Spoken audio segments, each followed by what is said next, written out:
Hello, guys, and welcome back to yet another Pioneer Gujarat meetup. Today we have Ansgar with us. He is a global AI ethics leader, and it feels so great to be back connecting with you all today on this weekend. For Before we start, I would like to thank our community partner Merge Intern, and it feels great to be collaborating with them. Before we move ahead, we have an intro video by Andrew Ng from deeplearning.ai. So let's go ahead and see what message he has for us.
Okay, so the message that we have from Andrew Ng is that he want want us to be into this community, and he really likes now this initiatives that are happening.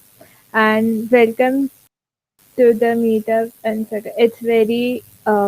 it's my honor having you today here, and I hope you are doing good. So would you like to introduce yourself first before we move ahead with the meetup? Sure. Thank you very much.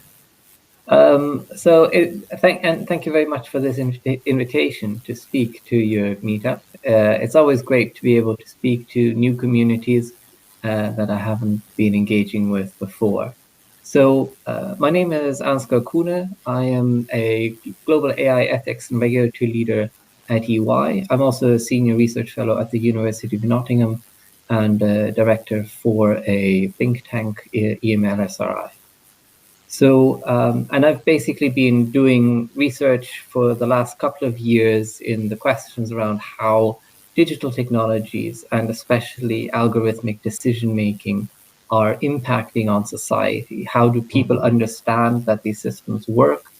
Do these systems cause potential issues such as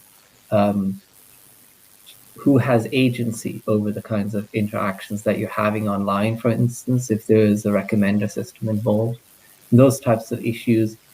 And I've also started working with organizations like the IEEE on development of standards in this space, such as the Algorithmic Bias Consideration Standard working group that I'm leading.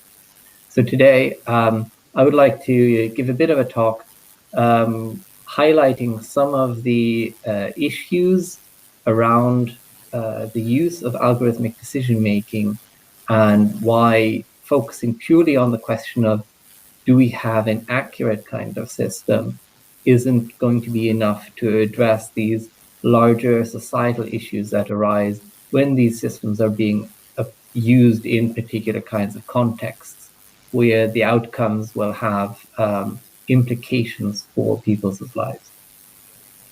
So I thought I'd give a bit of a presentation first and then switch over to a conversation with everyone. Let Yeah, me see if I can successfully share but my screen. but before we move ahead, I have a question for you. Recently, that we have been reading and knowing about ethical AI and data privacy, and also how important does these actually hold in real world when you work in industry and stuff? How important these data being uh, data is being private and not used. It's not publicly available to everyone. So how important does that play? Okay, so yeah, there are a number of dimensions around the question of AI ethics, the ethics of the use of AI.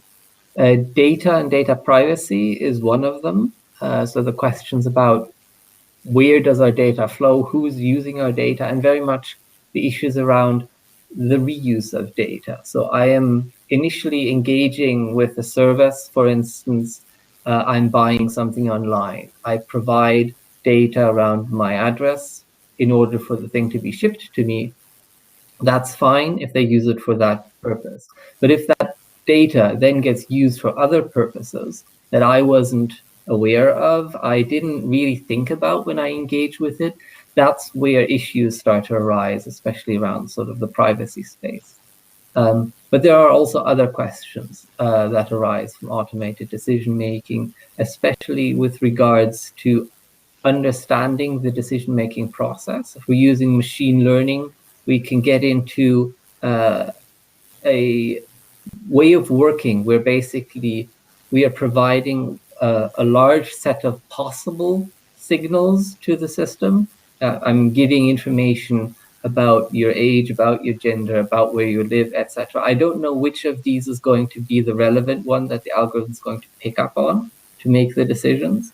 And so then if we don't look at trying to get explainability how the system works, it is very difficult to know whether the decision is being made on features that should be relevant as opposed to features that should not be, because, for instance, that would be discrimination based on protected characteristics like race or something like that. So there are questions around explainability that arise. There are questions around bias, which is connected to the explainability issue, such as basically, is the decision being made based on features that it should or shouldn't be doing? And are certain groups being disadvantaged because of the way the decisions are being made? There are issues around accountability. If we are using an automated decision-making system, it can become more difficult to identify who really has responsibility for the kinds of outcomes that are being generated. Is it just the person, the service provider that you're directly engaging with? Is it to do with the people who developed and built the system? If it's a learning system, to what extent does the community that's actually engaging with the system have responsibility for its behavior? I mean, we've seen examples of deliberately shaping system of learning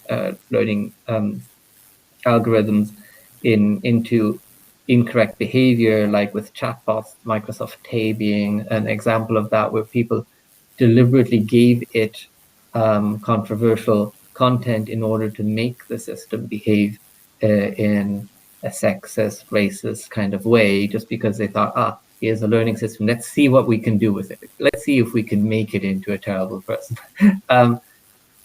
In that instance, for instance, that's an example where Microsoft built the system. To what extent are they responsible, or to what extent is the community that was deliberately feeding terrible behavior into the system responsible for its ultimate behavior? So questions about accountability are also important ones that arise. So there's various dimensions around AI ethics that come in when we use automated decision making. And how important do you feel a person who is into the field of data science should know about this field, and how important does this field hold importance in the field of AI and data science? So I think for people getting involved in data science and working in this field, to think about the implications of the systems that you're building on the community that is ultimately sort of the users or affected party is important, because it reflects on, well, first of all, there's just the personal responsibility of thinking, how am I engaging with the community around myself? Then there's also the question of potential legal implications. If you're building a system which unintentionally is ending up violating anti-discrimination laws or something like that, it can have repercussions for the organization that you're working with and ultimately for you and your career. There's also questions just around the reputation of yourself in this field and the organization that you're working with, which will have further implications for the ability to thrive, to make further business connections and career connections. Yeah, you have a great session, and the session is yours now. And I hope people and the viewers watching can take away a lot of important things from this session. Okay, thank you very much. So let me try and share my screen now. Let's see whether I can manage to find the right screen to share. Yeah. Okay. So, wrong button on the wrong screen. Let's try this again. Yeah, it just disappeared. Okay. Yeah. Yeah. Right. So basically what we're talking about with the use of more automated decision making, it's part of a larger kind of development that we've been seeing happening already before AI became a big topic. It's basically the move towards a data-driven society, where the idea is that through collecting about data about potentially customers, if we're talking in the private sector, in the business kind of context, but also just about citizens, for instance, if we're talking about public sector uses. The idea of collecting further data in order to be able to do customization, personalized offerings, or evidence-based kind of policy making. However, one of the sort of core issues that arises with this kind of push towards a data-driven society is, yes, it is good in the sense that we are making fact-based kind of decision. It is not simply, somebody's intuition, some ideological thinking. But the problem is really only that which is measured is taken into account. So if we're talking about, for instance, policy making, and we are not measuring the impact on certain parts of the population, then they will not be taken into account in the kind of way in which the policy making is made. So even in a data-driven society, you can end up with issues arising. So this is just some examples of a particular set of AI technologies around image recognition, image categorization, and the various positive ways in which these can be used. So one example is in the tackling of modern-day slavery. Image recognition algorithms are being used to analyze satellite images to identify where there might be cases of people being forced to do work against their will. Other things like in the policing context to find missing persons, etc., are examples. However, following the same piece of technology, the face recognition, we've also seen a lot of backlash against this, especially in the West, in the US. There's been a couple of states where face recognition as a tool for the police has been banned for use, at least for a time being. In the UK, there's been also various experiments being run by the police to use face recognition that have become heavily criticized. Now, one of the reasons for the criticism is just the error rate that they're making. One of the systems that the Metropolitan Police in London was using is criticized because it was basically showing an 81% error rate. Now, 81% error rate, it is absolutely terrible in a certain sense. But of course, this is a question also around how the system is being tuned, because what does error rate really mean?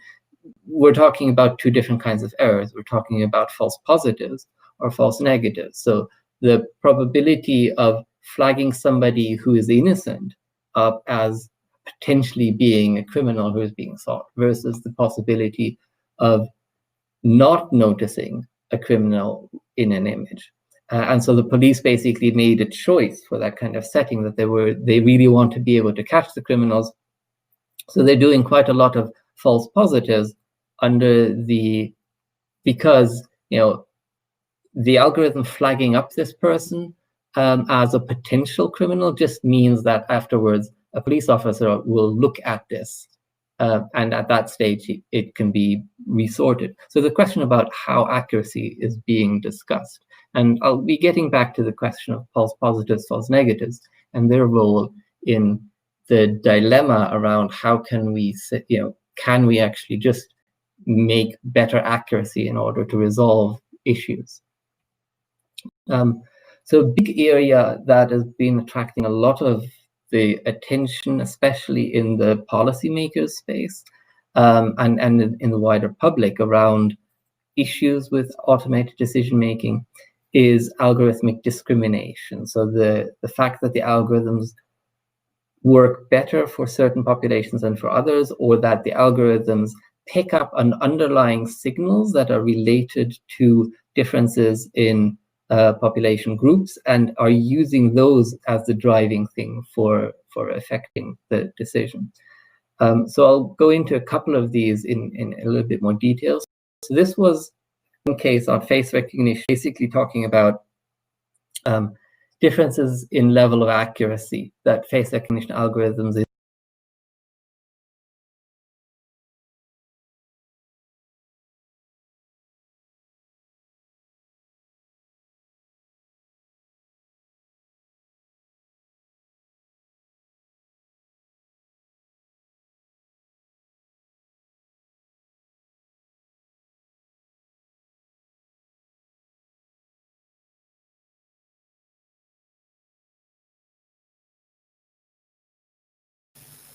Hello. We're not able to hear you. Okay. Yeah. Okay. Okay.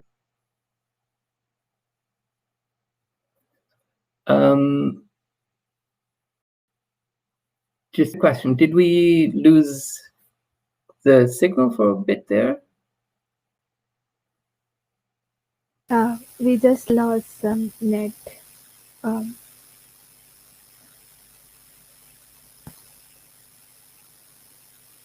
Should I be going back No, a bit?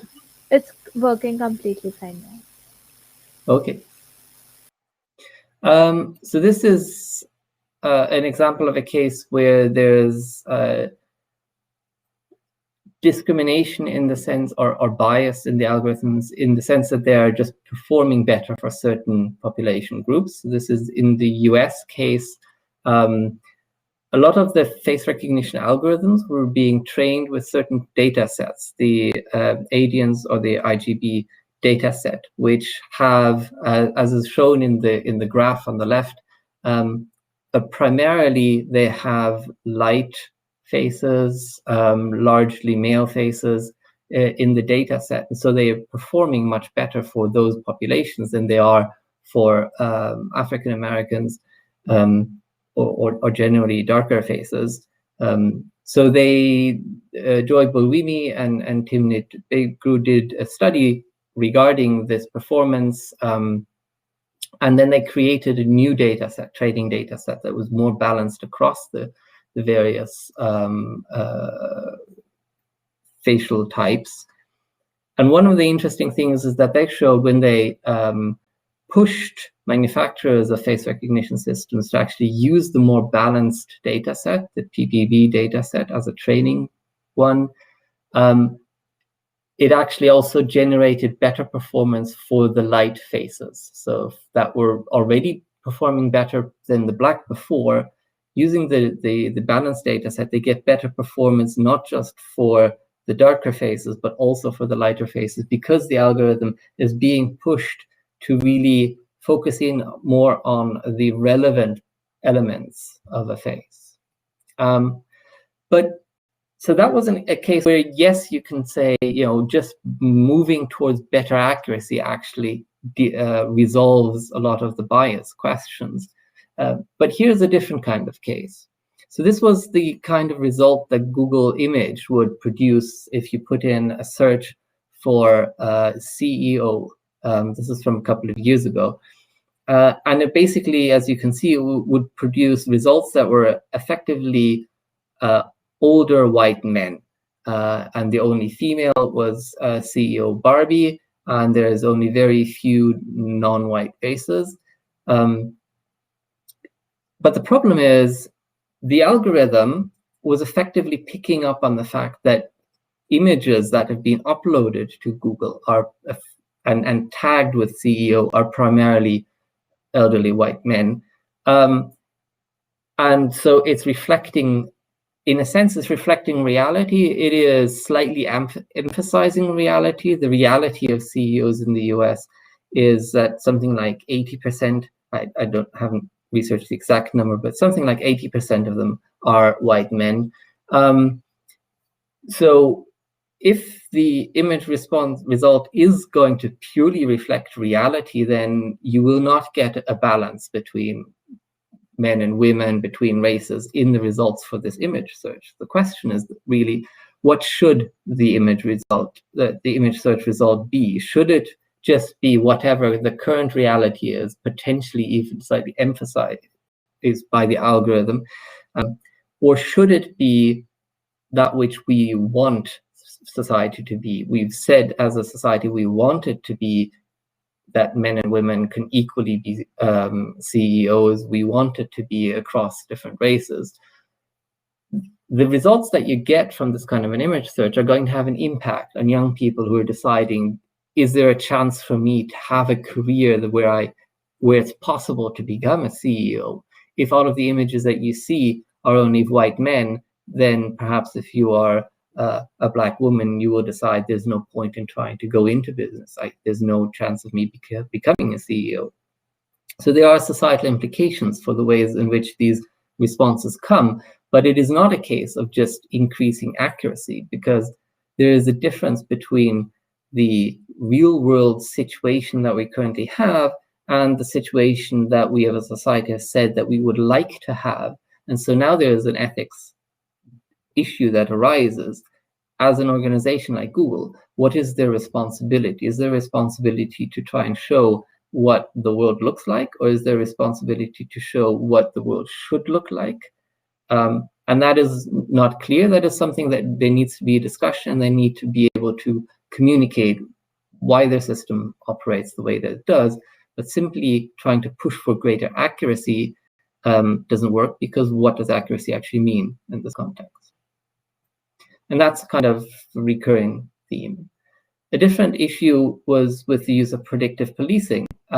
Predictive policing is basically at the core of what these algorithms do, is they take in previous reports that police officers have made, where they say, we went to this area because there was a report of a break-in. We went there, we looked at it. Yes, there seems to have been a break-in. Those kinds of data get collected, and based on that, the algorithm tries to predict which regions of the city are likely to have further crime incidences. Now, the problem is that the ingestion of the data itself is already biased, because not all neighborhoods get the same type of attention from police to begin with. In the US, there is a very strong bias for over-policing of Black neighborhoods. The police is very much focused on what's happening there, and much less so in white neighborhoods. As a result of that, the data that is generated feeding into the algorithm is already biased towards much more reporting of what's happening. And even incidences that, similar kinds of incidences, say somebody crossing the road when the traffic light is red may be detected and reported on in the black neighborhood, but not a similar kind of incidence would not be reported on in the white neighborhood, simply because of the level of attention that the different neighborhoods are getting. But that feeds into the algorithm. The algorithm then predicts that there's more likelihood of crime being in the black neighborhood, which then means that the police is going to pay more attention to that again, and you get a feedback loop which increases the bias in the policing and increases the differences in feeding into the algorithm, which just reinforces this bias. A next one, which you may have heard of if you've been looking into this kind of literature, it's become quite a famous kind of case. This is the Propublica, which is a investigative reporting journalist group. They did a report on the performance of the COMPAS system, which is a system used in the criminal justice system in the US to assess whether or not a person who has been arrested for a crime is likely to reoffend. And that can be used, this likelihood estimate can be used by a judge to decide on whether or not this person can go out on, can be released pending trial, or whether or not a person will be eligible for parole, and those kinds of questions. Now, the issue that the Propublica reported on was their report was about racial bias in the way in which this algorithm is predicting the likelihood of criminal behavior by white or black defendants. And then there was a large dispute because the company behind this algorithm was saying, this isn't true. We've actually made a lot of efforts to make sure that there is no racial bias in how the system behaves, in the accuracy of the system for white and black defendants. So that's shown in the blue box, and it shows the COMPAS systems and how humans would usually have rated the likelihood. However, what the journalists were looking at was not the overall accuracy. So accuracy in this case means if the algorithm said this person is very likely to cause to reoffend, then if that person was released, they actually did reoffend. What the journalists focused on was the false positive and the false negative rate. So that's actually to say not how often is the algorithm correct, but rather when the algorithm is making a mistake, what kind of a mistake is it making? Is it judging that a defendant is more likely to reoffend when they didn't, or is it judging that it's less likely to reoffend when they did? And in that kind of an assessment, they found a strong racial bias, that the types of errors the system was making was, in the case of a white defendant, it would assume that they're less likely to reoffend. In the case of a black defendant, they would assume that they are more likely to reoffend. So there is a racial bias in the types of errors the system was making.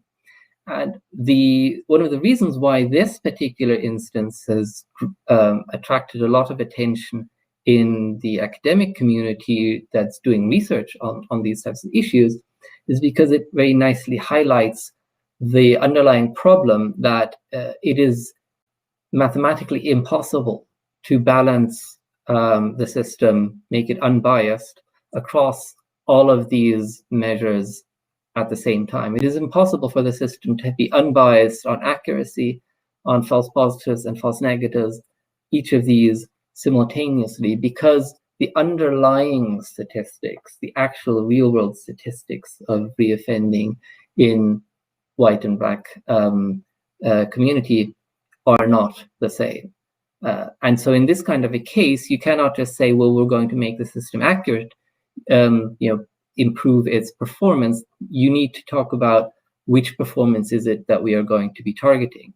And so the discussion becomes largely one of what do you as an organization, or what does your community consider to be the most important factor to be looking at, and what is your justification for deciding it? So Compass as an organization decided to focus on accuracy. How often does the system perform correctly? And that is a possible, potentially valid choice. And so the need for the developers of the system then is to be able to communicate clearly what their justification is for why they made this choice. But other communities might make a different kind of preference.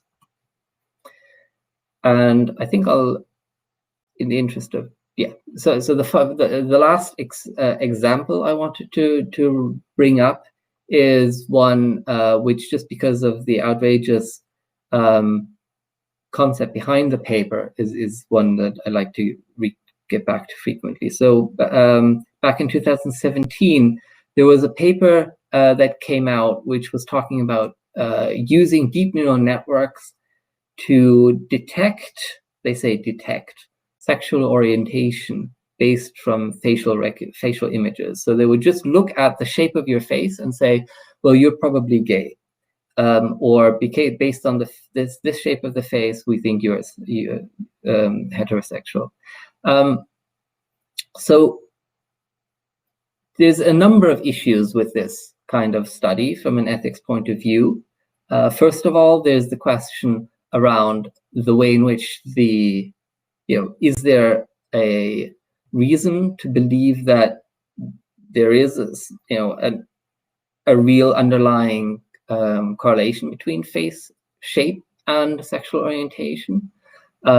Secondly, the way in which it was formulated as you are either homosexual or heterosexual, and there's no such thing in between, goes against the majority, sort of the core thinking in social sciences around sexual orientation, which has largely agreed that this is on a spectrum, and there's, in the middle we have bisexuals, and we have people who are largely homosexual but slightly bisexual, etc.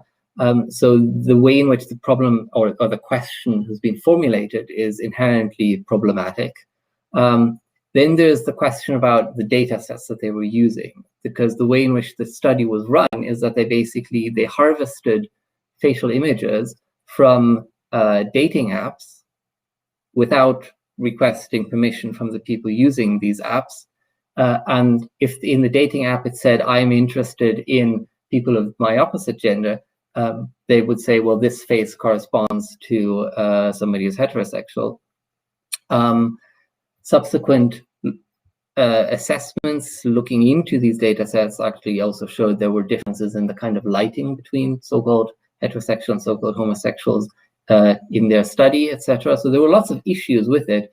But the way that I sort of generally summarize the ethical problems with this paper is that it is really an example of using automated categorization of people to basically automate the use of stereotypes. So it's basically, it comes down to the, well, all people from the Netherlands are like this.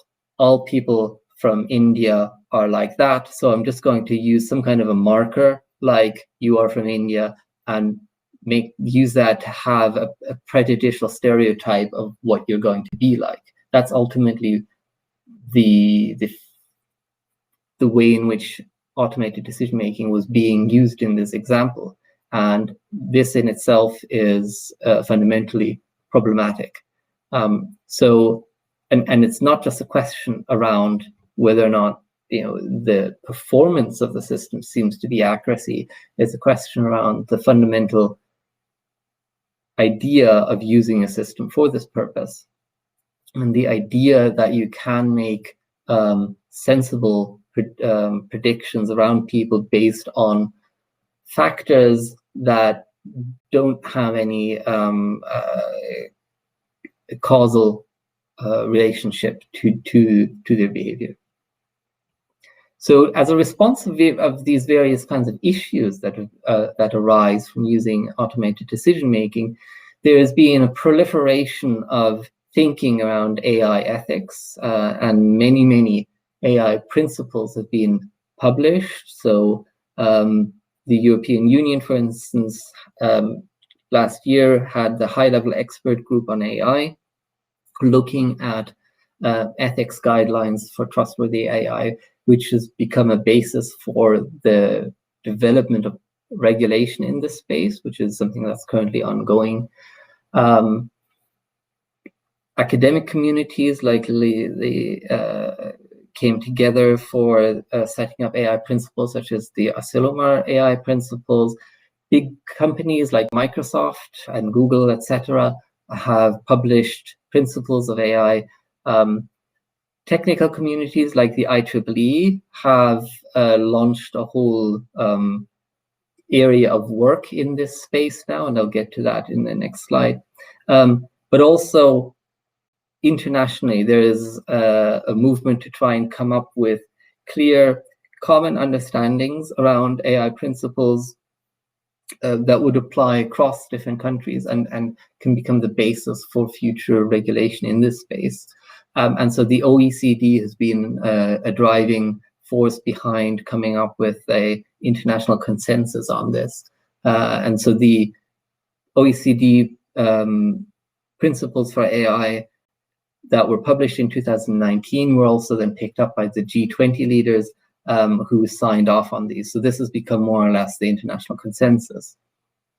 But there are over 100 sets of AI principles that have been published. The Berkman Klein Institute came out with a very nice visualization of how these different principles emphasize different aspects and how they map onto things like human rights principles. And so if you go to their website, you can find this kind of a chart.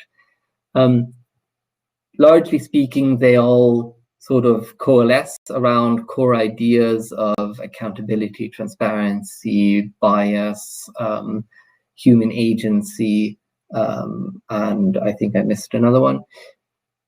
But so these principles is more or less where the focus has been over the last couple of years. And now, with them having been published, the focus is shifting towards how to translate these high-level kinds of principles into practice at a policy-making level. For instance, there are quite a number of major bodies currently working on this. The European Commission is one, the OECD, as I already mentioned. China has also published governance principles for responsible AI, and is heavily engaging also with standards development now.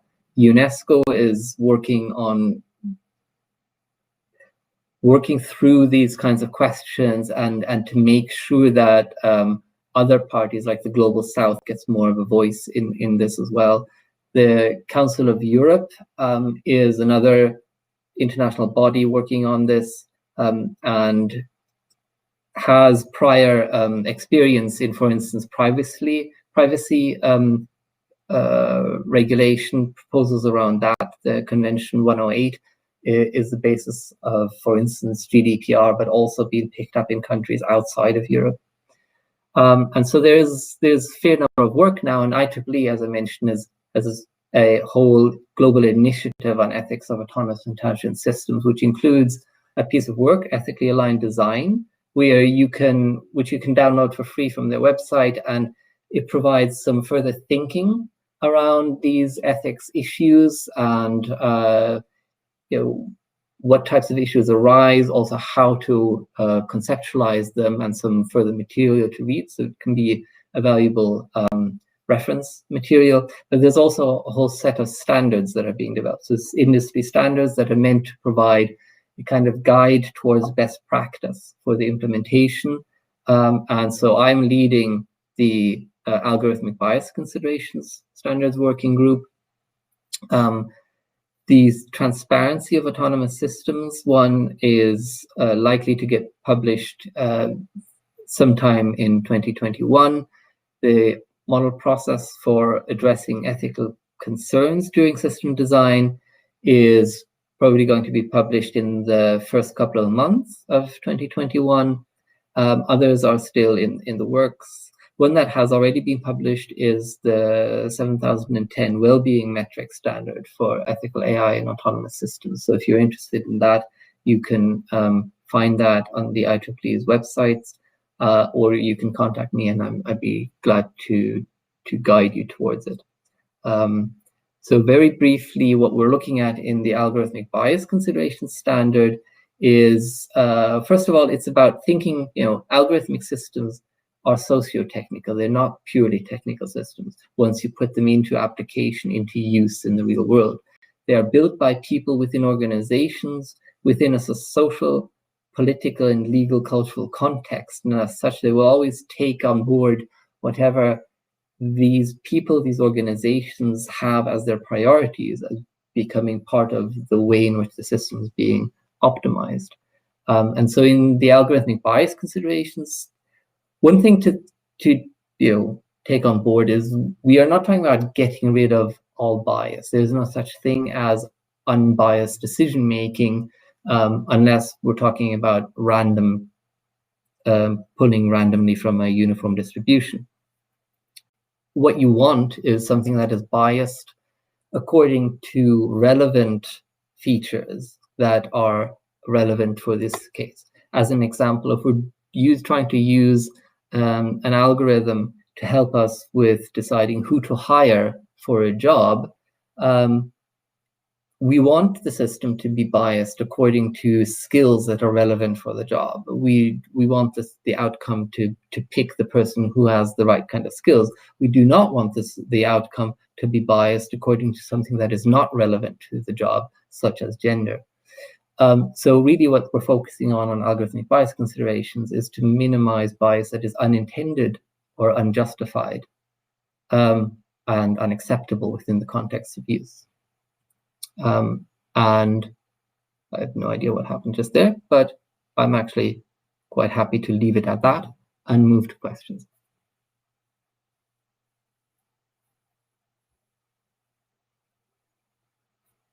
How do I stop screen share? Yeah. Yeah, thank you so much. We do have a couple of questions for you. So the first person has mentioned over when you were presenting is that different geographical locations can also impact your search and any small bias can severely mislead. So what are your thoughts on this? Yeah, geographic locations is something that is increasingly, various service providers are trying to improve the kinds of performances that recommendations that are being given by pulling in all kinds of different types of data. And geographical data is an important one that is being looked at because, it can be very relevant to, for instance, whether or not you are even in the place where this service is being offered. However, geographical data is also potentially very sensitive. So, for instance, lots of social media apps that were looking to include geographical data have been criticized because that kind of data might make the user of the social media vulnerable to other types of interactions that are not just on the platform. So, for instance, in child protection, there's been a lot of concerns around geographical data being pulled into social media apps and those types of things. Geographical data is an important one, and personal location is considered to be among personal identifiable data that is sensitive data that where you need to provide clear justifications for why you're using it in your application. Okay, so the second question that we have from LinkedIn is by Sudarshan, that is transparency with regard to feature selection going to contribute to make the model more explainable? What are the cautions in this approach? Okay, so perhaps it's good to reflect on the broader question of what does making an algorithm explainable actually mean? So because there's different ways of thinking about explainability. There's explainability at the very technical kind of level of do I know which particular algorithm I'm using? Do I know, how the various weights of different data points are exactly contributing to the way in which a certain instance is being processed? That can be important, especially internally within your organization when you're trying to fact check whether your system is doing what it's supposed to be doing. Things like evaluating whether or not the relevant piece of context in an image, if we're talking like face, image categorization is always an easy one to use as an example because it's the ways in which it can go wrong are easy to pinpoint. If you're using image recognition to do things like identify whether a picture has a traffic sign in it or not, you will want to check whether or not the decision that the system is making is actually using data points where there is a traffic sign and not data points from a background or something like that. To be able, so that's one level of explainability will be these kinds of heat maps.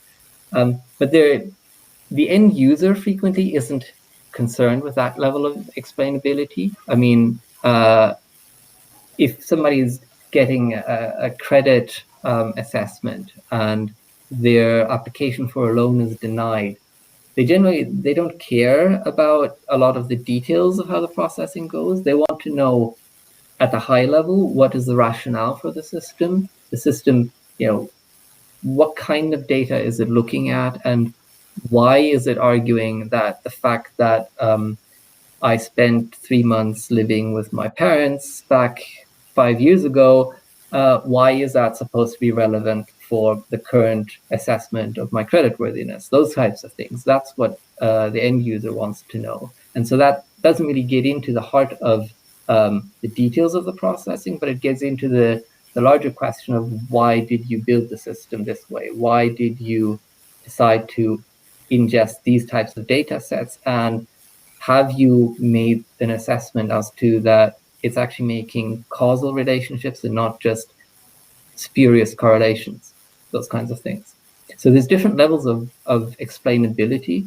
And an important thing really going in to working on these programs is to reflect on the fact that different parties are going to want to have different things explained, and you need to be able to provide the different types of explanations to the different parties. Roughly speaking, you have your citizen user of this thing or impacted party, you have your regulator, oversight body, they will want to have certain kinds of information, and you will have your internal teams that need other kinds of information to make sure that the system is operating the right kind of way.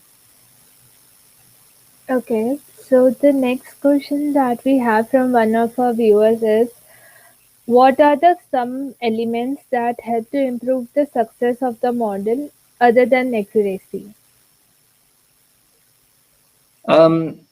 So one of the questions to begin with is whether the use case of the model has been thought through properly. So are you,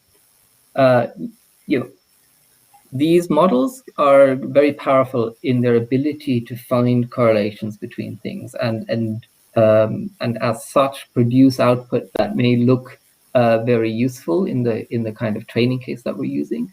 But we need to be thinking beforehand, does it really make sense to use? So for instance, we can see the use of machine learning models is generally not so problematic, and the outcomes are reliable in cases where there is a clear relationship between the inputs and the outputs. We are able to measure the relevant factors on the input and to get to the right kind of outcomes. For instance, that's why the use of machine learning methods in learning to play computer games or games like chess and Go is very reliable because it's straightforward to say these are the relevant factors that you need to know. We know what the rules of the game are, so these are the things that need to feed in order to make a relevant decision making. The areas where we frequently get problems is applications that are more in the social kind of context. Things like, let's predict whether somebody is likely to be a good applicant for a position in this school, because we don't actually know what to measure for that. And even if we did, we don't have access to knowing to measuring it. We cannot actually measure somebody's IQ, and IQ in itself is a terrible measure. We don't have a real way of measuring people's ability to do a thing. All we can do is we can look at things that seem like maybe, your grades in school might be a general kind of indication of, is this person good at concentrating and things, but they're not really, because you have changed between when you were a teenager versus when you start going to university. Lots of people who may have been very bad at concentrating on their work when they were teenagers have changed into a person who's able to concentrate well on things after in later life. So the types of signals are actually unreliable. So these are the kinds of spaces where we need to be much more careful with thinking about, okay, we can find a correlation, but does that correlation make sense?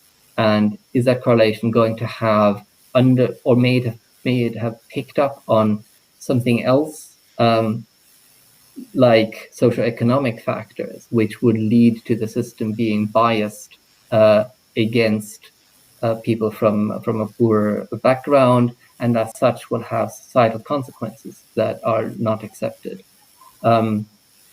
So I don't know if you feel that this is a sufficient, complete answer to your question, but I hope it sort of sketched out some of the factors that come into it. So maybe it could be taken in this way that we are trying to fulfill our use case and measure if it's accurate or not. Like if suppose it's a machine translation task and I want to translate from English to suppose Spanish, so the translation that is being done is accurate or not. Is the purpose of the use case should get fulfilled to know actually the task is done properly or not, right? Okay. Yes, yeah. Things like requirements, really thinking through the requirements of the system. Requirements engineering is not something that you can simply forget about by simply throwing a lot more data into the system. So, how do you feel like there has been a lot of talk about data with like Google using a data in another sense, and Facebook using data for recently, I'm not sure, but I had read that it was for election purpose, campaigns, and all. So, do you really think that the data is being protected and there is data privacy in real use, or how does that work?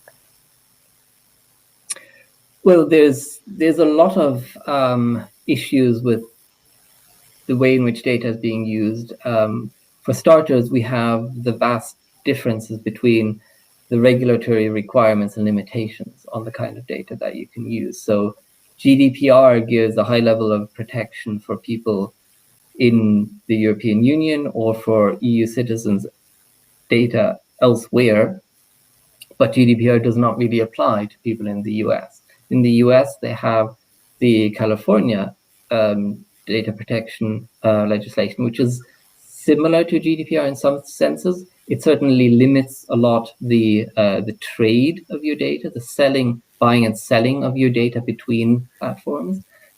But this only applies to California. It doesn't apply to the other states. And none of these applies to places outside of Europe or the US. Other countries have certain data protection legislation. India has been working on data protection legislation, but my understanding is that this hasn't fully been passed yet. I may be mistaken in that. But so that's a starting point. If a lot of places in the US, so especially thinking Facebook and the recent elections kind of situation, a lot of places in the US, there are virtually no limits to what they can do with personal data. So that it can be traded aggregated. But there's also a big issue around what actually is personal data, especially if you are talking about taking in initially data about me, and then feeding that into a model and making an inference about me. Is that inference still personal data or not? Because, for instance, at the intellectual property level, it has been argued that the inference actually has intellectual property of the person whose model it is, and not the person whose original data it is, because I didn't provide the inference. The inference came out of the processing. Under GDPR, however, inferences around about me specifically that were made from my data are still considered to be personal data. But that's not necessarily true in other legislations. And, what if it's an inference that is based on a group of people?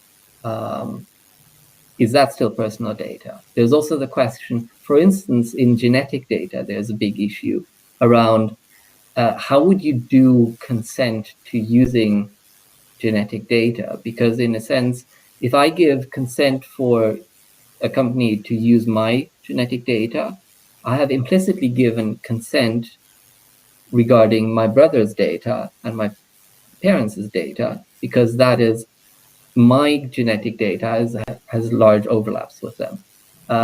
So how do you disentangle those kinds of things? Would you have to get consent from your whole family tree in order to use your genetic data? How far back do you have to go? Those kinds of questions. So personal data is a largely very contested kind of question. And then, what can you do with not directly personal data, but we categorize you into a kind of group, and then we make inferences around that group. So there is a discussion, and IT for Change in India, for instance, has been talking a lot about this, also about group rights to data, that your community that is largely going to be impacted by the use of that kind of data should have certain rights around the way in which that data is being used. But this is an area that is under heavy discussion. And if you're really interested in that, the Internet Governance Forum that is currently running until the 17th of November has lots of panel discussions about that. So the question on the same line we have is, on what sort of measures are being taken in order to ensure that these AI principles that you had mentioned in your session are being followed by researchers and most importantly by the companies? So there is active work ongoing to try and translate these principles into practical regulatory requirements, or into self-regulation guidance, such as industry standards.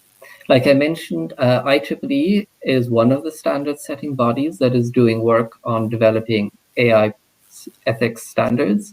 But ISO IEC also has a large set of standards work going on at the moment. If you want the full title, it's the ISO IEC JTC1 SC42 committee. They're doing the work on AI standards.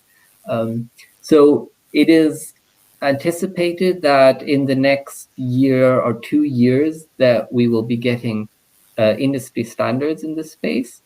Industry standards are not regulatory requirements. They are voluntary things that an industry can choose to use.